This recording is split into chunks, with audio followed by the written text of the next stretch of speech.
بسم الله الرحمن الرحيم.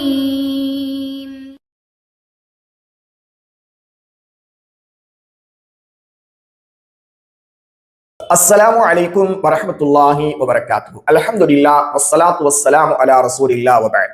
கண்ணியத்திற்குரிய எல்லாம் அல்ல அல்லாஹ்வின் நல்லடியார்களே, தினம் ஒரு இறைவசனம் அறிந்து கொள்வோம். அல்ஹம்துலில்லாஹ். இன்றைக்கு நாம் பார்க்க இருப்பது சூரத்துல் பக்ராவுடைய 110வது வசனம், 2வது அத்தியாயத்தின் 110வது வசனம். என்ன வசனம் அது? பாருங்கள்.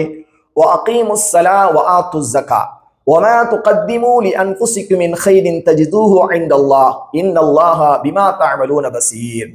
என்ன பொருள் இதற்கு? இன்னும் தொழுகையை முறையாக நிறைவேற்றியும் ஜகாத்தையும் கொடுத்து வாருங்கள். வமா துகத்திமு லிஅன்ஃபுஸிகும் மின் கைரின் தஜிதூஹு இன்தல்லாஹ்.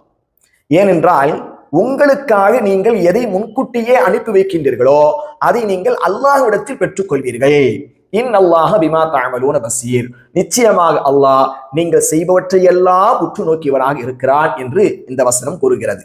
அன்பானவர்களே, இந்த வசனம் ஒரு முஸ்லிமுக்கு ஆன்மீக பயிற்சியாக இருக்கக்கூடிய தொழுகையை குறித்தும் சமூக பொறுப்பாக இருக்கக்கூடிய ஜகாத்தை குறித்தும் நினைவூட்டி இவைகள் எல்லாம் மறுமைக்கான சேமிப்பு என்பதை உறுதிப்படுத்தக்கூடிய ஒரு வசனமாக இருந்து கொண்டிருக்கிறது. எனவே அன்பிற்கினிய அல்லாஹ்வின் நல்லடியார்களே, அல்லாஹ் ரப்புல் ஆலமீன் நம்மின் மீது எவைகளை எல்லாம் கட்டளையிட்டு இருக்கின்றானோ அவைகளை முறையாக செய்து நாளை மறுமையில் அல்லாஹுடைய அருளையும் அன்பையும் பெற்று சுவர்க்கத்திற்குரியவர்களாக மாறுவதற்கு முற்படுவோம். எல்லாம் அல்ல அல்லாஹ் ரப்புல் ஆலமீன் அத்தகைய நற்பாக்கியவன்கள் கூட்டத்தில் நம் அனைவர்களையும் ஆக்கி அருள் புரிவானாக. இன்ஷா அல்லாஹ். மீண்டும் ஒரு இறைவசனத்தோடு உங்களை சந்திக்கின்றேன். வஸ்ஸலாமு அலைக்கும் வரஹ்மத்துல்லாஹி வபரகாத்துஹு.